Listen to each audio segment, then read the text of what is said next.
টলিপাড়ায় ফের বিচ্ছেদ, বিয়ে ভাঙছে ছোট পর্দার জনপ্রিয় অভিনেত্রী। প্রায় 2 বছর পরে ছোট পর্দায় ফিরেছেন শ্রীপর্ণা।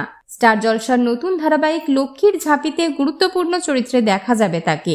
আর এরই মধ্যে শোনা যাচ্ছে বিয়ে ভাঙছে শ্রীপর্ণা রায় এবং শুভদীপ ভট্টাচার্যের। বিয়ের আসরে প্রতি মুহূর্তে নববধূকে চোখে হারিয়েছিলেন শুভদীপ। পেশায় চিকিৎসক শুভদীপ ছিলেন অভিনেত্রীর পরিবারের পছন্দ করা পাত্র, কিন্তু বিয়ের মাত্র 2 বছরের মাথায় ভাঙতে চলেছে শুভদীপ শ্রীপর্ণার দাম্পত্য, এমনই গুঞ্জন উঠেছে টলিপাড়ায়। এরপর এ বিষয়ে জানতেই সংবাদ মাধ্যমের তরফে যোগাযোগ করা হয়েছিল অভিনেত্রীর সঙ্গে। শ্রীপর্ণার কথায়, বিষয়টি সম্পূর্ণ ব্যক্তিগত, তাই এই নিয়ে কোনো মন্তব্য করব না।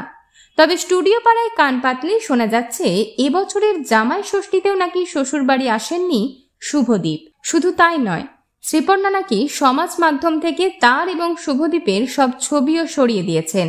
অথচ অভিনেত্রী একসময় সুখী দাম্পত্যের খুঁটিনাটি ভাগ করে নিতেন অনুরাগীদের সঙ্গে। ফলে ঠিক কি ঘটেছে তা এখনো পরিষ্কার নয় সকলের কাছে। বিনোদন জগতের আর অন্যান্য খবর নিয়ে ফিরছি, জুড়ে থাকুন আমাদের সঙ্গে।